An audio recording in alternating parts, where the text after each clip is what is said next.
Hello everyone, welcome to IFS. तो आज के सेशन में हम लोग जानेंगे सीयूईटी पीजी एग्जाम के लिए अगर आप लोग प्रिपेयर कर रहे हो तो आपकी क्या स्ट्रेटेजी होनी चाहिए ताकि आप एग्जाम में 250 प्लस मार्क स्कोर कर सको। मतलब आप जिस भी यूनिवर्सिटी में, आप सेंट्रल यूनिवर्सिटी की बात करें या बड़ी स्टेट यूनिवर्सिटी की बात करें जहां पर आप एडमिशन लेना चाहते हो, सो दैट वहां पर आप लोग आसानी से एडमिशन ले सके। तो ऐसी क्या चीज़ें हैं जो आप लोगों को बिल्कुल करना चाहिए एग्जाम के लिए, क्या प्रोसेस फॉलो करना चाहिए, क्या करना चाहिए, क्या नहीं करना चाहिए, इन सारी चीज़ों पर आज के सेशन में हम बात करेंगे ताकि आप 250 प्लस मार्क स्कोर कर सके। तो चलिए इस वीडियो को हम स्टार्ट करते हैं। तो सबसे पहले कुछ बातें आप लोगों को क्लियर कर दूं कि सीयूईटी का एग्जाम बहुत जल्द होने वाला है। अगर मैं आपके एग्जाम की बात करूं तो आप सभी को पता है कि एग्जाम 300 मार्क्स का होता है, जहां पर आप लोगों को टोटल 75 क्वेश्चन मिलते हैं और एक क्वेश्चन 4 मार्क के लिए होता है। और यहां पर नेगेटिव मार्किंग भी है, इसे भी आपको ध्यान में रखना। अगर आप किसी क्वेश्चन को गलत कर दे तो आपका 1 मार्क माइनस कर दिया जाता है, या दूसरे तरीके से कह सकते हो डिडक्ट कर दिया जाता है। तो अब यहां पर बात आती है कि हम कितने क्वेश्चन को सॉल्व करें ताकि हम इतने पर पहुंच जाए। तो उस पर हम बात करने वाले 250 हमें लाना है। तो अगर हम कैलकुलेशन के हिसाब से देखें तो आउट ऑफ 75 जो दिया गया उसमें से हमें कितना 63 क्वेश्चन करेक्ट करने होंगे। बट ये भी मेंटेन करके रखना है कि नेगेटिव मार्किंग हमें अवॉइड करना है, या आप कह सकते हो 65 क्वेश्चन आप लोग को करेक्ट करना होगा सो दैट आप यहाँ पर पहुँच सकते हो। तो सबसे पहले यहाँ पर पहुँचने से पहले कुछ बेसिक चीज़ें हमें पता होनी चाहिए। जैसे कि एग्जाम पैटर्न की बात किया जाए तो आपके एग्जाम पे सिंपली 75 क्वेश्चन आपको 1 से लेकर 75 तक मिलेंगे। सारे क्वेश्चंस एमसीक्यू होंगे। अगर आप क्वेश्चन को करेक्ट करते हो तो आपको 4 मार्क दिया जाएगा। अगर आप इनकरेक्ट करते हो तो 1 मार्क आपका डिडक्ट कर लिया जाएगा। और वैसे अगर मैं बात करूं तो यहाँ पर टोटल आपको कितने क्वेश्चन दिए जाएंगे 75। और टाइम की बात करूं तो 105 मिनट, 105 मिनट मतलब पौने 2 घंटे का आप लोगों का एग्जाम होगा। तो एक क्वेश्चन के लिए लगभग 90 सेकंड या 1.5 मिनट आप कह सकते हो मिलता है।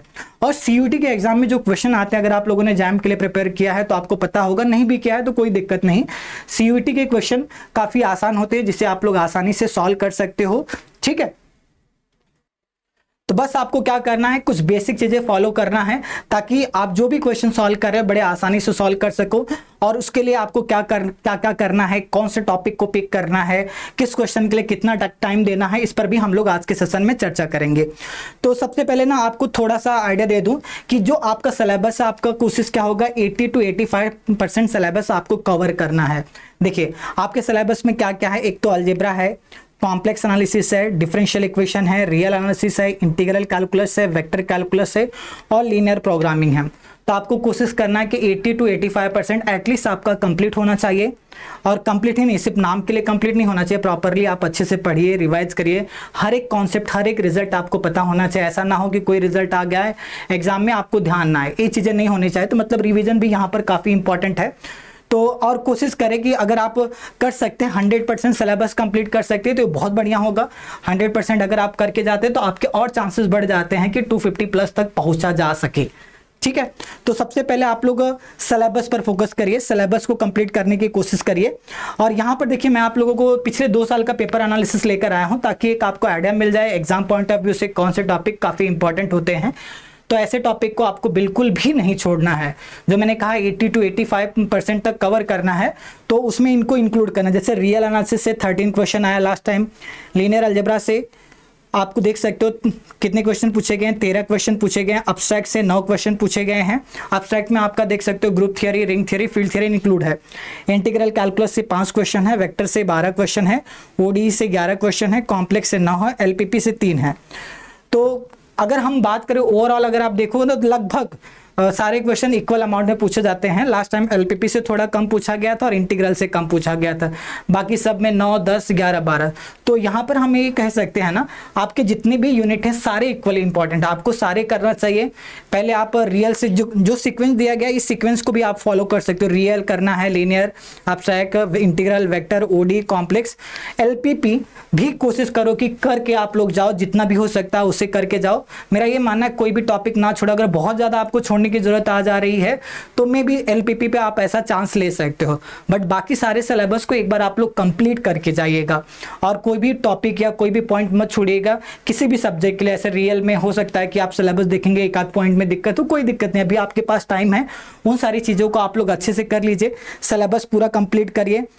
ठीक है, उसके बाद सिलेबस जैसे आपका कंप्लीट हो जाए तो यहाँ पर सबसे ज़्यादा जरूरी ये है ना, आपको पता होना चाहिए कि एग्जाम में कैसे क्वेश्चन पूछे जाते हैं, क्वेश्चन का लेवल क्या होता है और एग्जामिनर क्या सोचकर क्वेश्चन बनाता है, उसके मन में क्या रहा होगा। तो ये सारी चीज़ें हम लोग कहाँ से कर पाते हैं, प्रीवियस ईयर क्वेश्चन पेपर जब हम सॉल्व करेंगे। तो अगर आप लोगों ने अभी तक प्रीवियस ईयर क्वेश्चन पेपर नहीं सॉल्व किया तो उसे सॉल्व करिए। किसी भी एग्जाम को क्रैक करने के लिए प्रीवियस ईयर क्वेश्चन सॉल्व करना मस्ट है, आपको सॉल्व करना ही चाहिए। और सिर्फ सॉल्व नहीं करना है, खुद से सॉल्व करिए, थोड़ा सा मेहनत करिए वहां पर और देखिए कि किस टॉपिक से कैसे क्वेश्चन पूछे जा रहे हैं, एग्जामिनर क्या सोचकर इस क्वेश्चन को फ्रेम कर रहा है और उस क्वेश्चन को सॉल्व करने के लिए क्या क्या अप्रोच हो सकते हैं। और मान लीजिए अगर आपको प्रीवियस ईयर क्वेश्चन ढूंढने में दिक्कत हो रहा है तो कोई दिक्कत नहीं, इसका भी हमारे पास सोल्यूशन है। आप सभी लोग प्ले स्टोर से क्या करेंगे, IFS का ऐप डाउनलोड कर लीजिए, अपने आप को रजिस्टर कर लीजिए। रजिस्टर कहाँ पे करना है, एग्जाम आपको सेलेक्ट करना है CUET PG मैथ्स, इस एग्जाम को सेलेक्ट करिएगा रजिस्टर करते वक्त। CUET PG मैथमेटिक्स को सेलेक्ट कर लीजिएगा और अपने आप को जब रजिस्टर कर लेंगे ना तो आपको आना है यहाँ पर, देखिए एग्जाम CUET PG सेलेक्ट करना, उसमें मैथमेटिक्स। तो जब आप उसे सेलेक्ट कर लेंगे तो आपको जाना है लर्न फ्री। लर्न फ्री में आने के बाद आप चले जाएंगे ऑल अबाउट CUET। तो उसके अंदर जब आप क्लिक करेंगे तो यहाँ पर आपको प्रीवियस ईयर एग्जाम पेपर दिखेगा। अभी तक CUET के जितने भी एग्जाम हुए हैं, पिछले 2 साल से इसका नाम CUET है, उसके पहले इसका नाम CUCET होता था। ये सारे पेपर आपको IFS के ऐप में मिल जाएगा, एक बार आप लोग डाउनलोड कर लीजिए और इन क्वेश्चन को सॉल्व करिए, देखिए कैसे किस लेवल के क्वेश्चन पूछे जाते हैं, आपको कैसे पढ़ना होगा, यहाँ से एक आपको आइडिया मिलेगा। मतलब previous year question paper solve करना बहुत ज़रूरी है। और लगे हाथ अगर आपको सिलेबस चाहिए, अगर आपको चाहिए कि किस टॉपिक से कितने क्वेश्चन पूछे जाते हैं, अभी तक सारे जितने भी एग्जाम हुए पेपर एनालिसिस भी आप लोगों को यहाँ पर मिल जाएगा।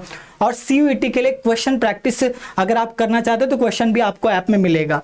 तो मतलब पहले आपको सिलेबस कंप्लीट करना है, साथ साथ में आपको प्रीवियस ईयर क्वेश्चन भी सॉल्व करना है। जो भी टॉपिक आप पढ़ रहे हो एक बार देखिए क्या उससे रिलेटेड प्रीवियस ईयर क्वेश्चन आपसे सॉल्व हो पा रहे हैं या नहीं हो पा रहे। अगर नहीं हो पा रहे तो कहाँ पे कमी रह गई, हो सकता है कि आपका कॉन्सेप्ट उतना क्लियर ना हो, कॉन्सेप्ट को क्लियर करिए सो दैट आप उस क्वेश्चन को सॉल्व कर पाओ। सबसे पहले एक बात और मैं क्लियर कर देता हूँ, CUET PG जो एग्जाम है बहुत आसान है, बस आप थोड़ा सा मेहनत करेंगे, ये जो मैं बेसिक चीजें बता रहा हूँ अगर उसे आप फॉलो करेंगे तो 250 पर पहुंचा जा सकता है आसानी से। ऐसा नहीं कि क्वेश्चन बड़े डिफिकल्ट आते हैं आप ना कर पाओ।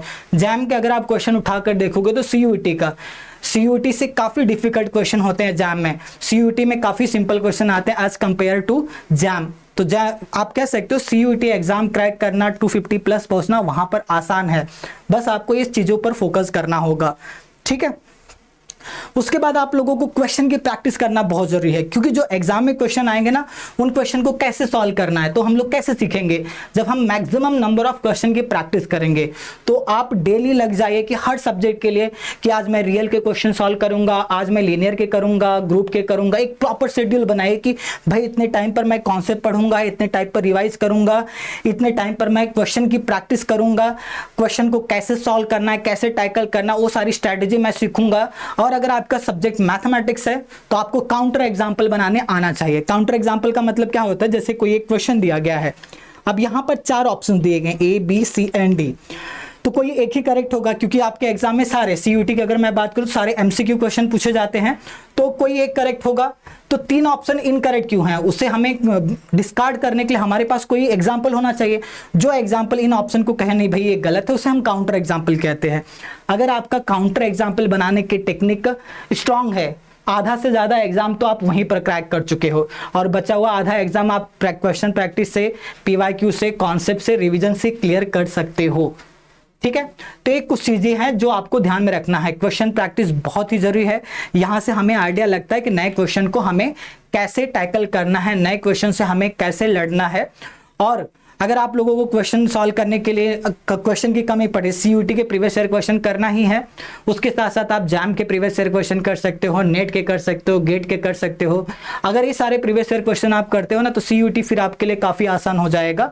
और क्वेश्चन को सॉल्व करते वक्त खुद से सॉल्व करना, सोल्यूशन कहीं से नहीं देखना। और भी अगर आप क्वेश्चन की प्रैक्टिस करना चाहते हो तो आप सभी लोग IFS के ऐप डाउनलोड कर सकते हो। यहाँ पर आपको ना लर्न फ्री वाले सेक्शन में एक आपको दिखेगा ऑनलाइन टेस्ट, वहां पर आपको क्वेश्चन भी मिल जाएगा प्रैक्टिस के के लिए, या आप चाहें तो यहाँ पर एग्जाम थोड़ा सा चेंज करके IIT JAM वाले सेक्शन में जाकर वहां से भी क्वेश्चन की प्रैक्टिस कर सकते हो। आपको वहां पर यूनिट टेस्ट दिखेंगे, मॉक टेस्ट दिखेंगे, मतलब क्वेश्चन काफी हैं अगर आप लोग प्रैक्टिस करना चाहते हो। और मुझे लगता है कि आप लोग बिल्कुल करो, क्योंकि आप सभी चाहते हो कि एग्जाम आप लोगों का बहुत अच्छा जाए और एग्जाम आप अच्छे से क्रैक करें। ठीक है, चलिए अब आगे बढ़ते हैं। क्वेश्चन प्रैक्टिस बहुत जरूरी है और उसके साथ साथ आप लोगों को ध्यान में रखना है ना, जैसे मैंने कहा काउंटर एग्जाम्पल बहुत इंपॉर्टेंट रोल प्ले करता है। तो काउंटर एग्जाम्पल ना आपने जितना ज्यादा सिंपल रख सके, जैसे मैट्रिक्स का कोई एग्जाम्पल है ना, तो डिफिकल्ट एग्जाम्पल नहीं लेना है काउंटर करने के लिए स्टेटमेंट को। आपको सिंपल सिंपल, अगर आपसे कहा जाए कोई बच्चा अगर मैथ्स पढ़ना सीख रहा है या मैट्रिक्स पढ़ना सीख रहा है, तो सबसे पहले क्या बोलेगा? जीरो मैट्रिक्स कहेगा, आइडेंटिटी मैट्रिक्स कहेगा, माइनस आइडेंटिटी कहेगा, यही कहेगा ना। तो काउंटर एग्जाम्पल हमेशा सिंपल एग्जाम्पल लेना, जितना ज्यादा आप सिंपल ले सको उतना ज्यादा सिंपल आप लीजिएगा। ठीक है, और उसके बाद आप लोगों को ना, जैसे कि अब ऑनलाइन का ज़माना है, ऐसा तो है नहीं कि एग्ज़ाम में सिर्फ आप पहली बार जाओगे ऑनलाइन एग्ज़ाम देना है, कंप्यूटर पहली बार देखोगे, ऐसा तो है नहीं। क्योंकि जो आपके कंपटीशन में है वो सारे लोग मॉक टेस्ट देकर आ रहे हैं, टेस्ट देकर आ रहे हैं। ऑनलाइन टेस्ट का उनको ऑलरेडी आइडिया है कैसे टेस्ट देना है, क्या करना है, क्या स्ट्रेटेजी बनाना है, क्वेश्चन को कैसे पिक करना है। ये सारी चीज़ें हम लोग तब सीख पाते हैं ना जब हम लोग ऑनलाइन टेस्ट दे या मॉक टेस्ट दे। तो आप लोगों का मॉक टेस्ट देना बहुत ज़रूरी है।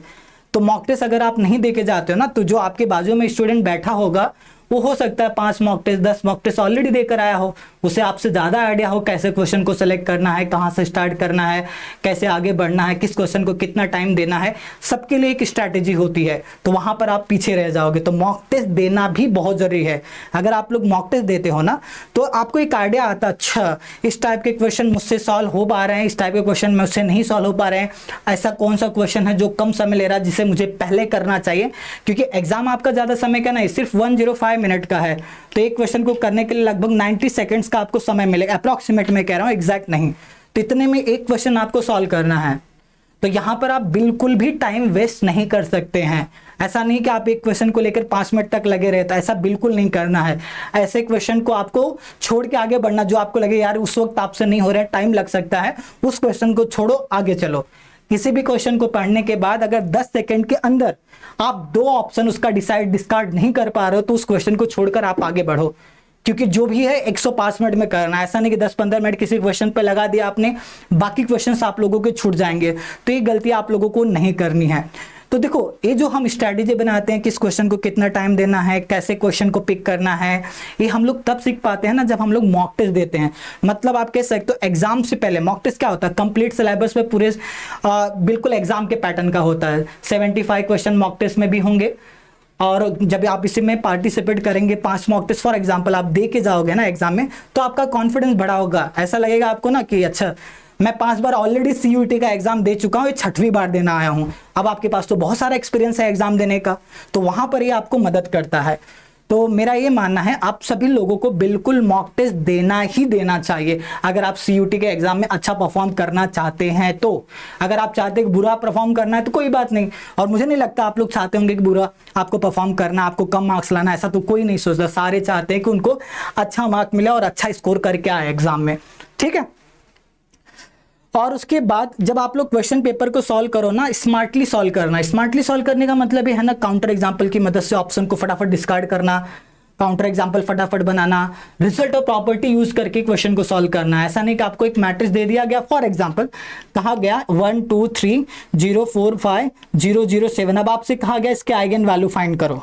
अब क्या करोगे? अब ऐसे करोगे determinant of a minus lambda equal to 0, इसको सॉल्व करोगे तो निकालोगे? नहीं भाई, रिजल्ट अप्लाई करो ना। ये देख रहा है सामने आपको दिख रहा है, ये अपर ट्रायंगुलर मैट्रिक्स है, यही इसके आइगन वैल्यूज हैं। तो आपको रिजल्ट और प्रॉपर्टी को यूज करना है, लेंदी मेथड को नहीं फॉलो करना है। तो स्मार्टली काम करने का मतलब कितने अच्छे तरीके से आप लोग रिजल्ट और प्रॉपर्टी को अप्लाई कर पा रहे हो। अगेन ये हम चीजें कब सीख पाएंगे कि रिजल्ट और प्रॉपर्टी को कैसे अप्लाई करना है? जब हम प्रीवियस ईयर क्वेश्चन सॉल्व करेंगे, मॉक टेस्ट देंगे, क्वेश्चंस की प्रैक्टिस करेंगे, तो ही हम सीख पाते हैं। मतलब आपका एग्जाम जो है ना, जितना कॉन्सेप्ट पढ़ना इंपॉर्टेंट है, रिवीजन करना इंपॉर्टेंट है, उससे कहीं ज़्यादा इंपॉर्टेंट ये है मैथमेटिक्स के लिए कि आप लोग क्वेश्चन की प्रैक्टिस कैसे कर रहे हो, कितने ज़्यादा क्वेश्चन की प्रैक्टिस कर रहे हो, और खुद से करना है आप लोगों को, सो दैट आप एग्जाम में जाओगे, नए क्वेश्चन को तो आपको ही सॉल्व करना है ना। ऐसा नहीं कि आपने सॉल्यूशन देख देख के सॉल्व कर लिया, जब एग्जाम में जाओ तो पल्ले ही ना पड़ रहा है। क्योंकि एग्जाम में जो आएंगे नए क्वेश्चन आएंगे। ऐसा तो है नहीं कि पिछले 3 साल का PYQ मिलाकर एक इस साल का पेपर बना दिया, ऐसा नहीं होता एग्जाम में। जो क्वेश्चन दिखेंगे नए दिखेंगे। अगर आपसे जाम के सारे प्रीवियस ईयर क्वेश्चन सॉल्व हो रहे हैं तो CUET आपके लिए काफ़ी आसान जाएगा। तो डिफरेंट एग्जाम के प्रीवियस ईयर क्वेश्चन भी आप सॉल्व कर सकते हो। अगर उनका पेपर डाउनलोड करना है, चाहे आप नेट का पेपर चाहते हो, जाम का चाहते हो, गेट का प्रीवियस ईयर पेपर चाहते हो, वो सारी चीज़ें आपको IFS के ऐप में मिल जाएंगे। आपको क्या करना, जैसे मैंने स्टार्ट में बताया था, आप रजिस्टर कर लीजिए, सारे प्रीवियस ईयर क्वेश्चन पेपर वहां पर मिलेंगे। बस रजिस्टर करते वक्त आपको एग्जाम सेलेक्ट करना है CUET PG मैथ्स। ठीक है, अब आगे बढ़ते हैं और थोड़ा सा आप अपने ऊपर विश्वास रखिए। जितना ज़्यादा आप क्वेश्चन की प्रैक्टिस करेंगे ना, उतना ज़्यादा आपका कॉन्फिडेंस बढ़ेगा। और रिवीजन करते रहिए, समय समय पे एक प्रॉपर शेड्यूल बनाइए, उस शेड्यूल को कोशिश करिए फॉलो करने की। और अब आपके एग्जाम में ज़्यादा समय नहीं है तो आप ना हो सके तो सोशल मीडिया को अवॉइड करिए, जितना ज़रूरत है उतना ही मोबाइल का यूज करिए। और अपने क्वेश्चन की प्रैक्टिस, रिविजन, अब आप दिन भर आपको क्या करना चाहिए, क्वेश्चन प्रैक्टिस, रिविजन, उसके साथ साथ प्रीवियस ईयर क्वेश्चन सॉल्व करना है, मॉक टेस्ट देना है, टेस्ट देना है। अब यही आपका डेली का रूटीन होना चाहिए। और अपने ऊपर विश्वास रखिए, कॉन्फिडेंस रखिए कि भाई इस एग्जाम को तो मैं ही क्रैक करूंगा, कोई करे या ना करे, मेरे तो 250+ मार्क्स आ रहे हैं। तो इस कॉन्फिडेंस के साथ अपने ऊपर विश्वास रखकर आपको एग्जाम में जाना है। और जब भी आपको लगे डीमोटिवेट हो रहे हैं ना, तो बिल्कुल होने की जरूरत नहीं है। अपने आप को मोटिवेट करिए कि भाई आप ही एग्जाम क्रैक करके आओगे। ठीक है, ये था मेरे साइड से। और उसके साथ साथ उम्मीद करता हूं कि आप सभी लोग बहुत अच्छे से एग्जाम के लिए प्रिपेयर कर रहे हो, बहुत अच्छा एग्जाम में परफॉर्म करेंगे, क्वेश्चन की प्रैक्टिस करेंगे, रिवीजन करेंगे। कहीं पर भी कोई दिक्कत आता है तो उसको बिल्कुल टेंशन नहीं लेने की जरूरत है। आप अपने दोस्तों से इशू सॉल्व कर सकते हैं, अपने टीचर से बात कर सकते हैं ताकि वो इशू रिजॉल्व हो जाए। कहीं किस क्वेश्चन में डाउट आ रहा है तो आप अपने फ्रेंड से हिंट मांग सकते हो, टीचर से हिंट मांग सकते हो, बट क्वेश्चन खुद से आपको सॉल्व करना है। ठीक है, तो क्वेश्चन प्रैक्टिस बिल्कुल नहीं छूटना चाहिए, रिवीजन बिल्कुल नहीं छूटना चाहिए, previous year question paper solve करना बिल्कुल नहीं छूटना चाहिए, और मॉक टेस्ट बिल्कुल दीजिएगा। अगर क्वेश्चन की कमी पड़ी तो IFS का ऐप है, बिल्कुल आप लोगों को मदद करने के लिए आप लोग रजिस्टर करके वहां पर भी क्वेश्चंस ले सकते हैं। बहुत सारे क्वेश्चन आप लोगों को डिफरेंट एग्जाम के वहां पर मिल जाएंगे, वहां से क्वेश्चन लेकर आप लोग प्रैक्टिस करिएगा। फिर भी अगर आपको लगता है कोई दिक्कत है, कुछ डाउट है, तो बिल्कुल आप लोग कमेंट करके भी पूछ सकते हो। तो आज के सेशन में मेरे साइड से इतना ही। Thank you so much.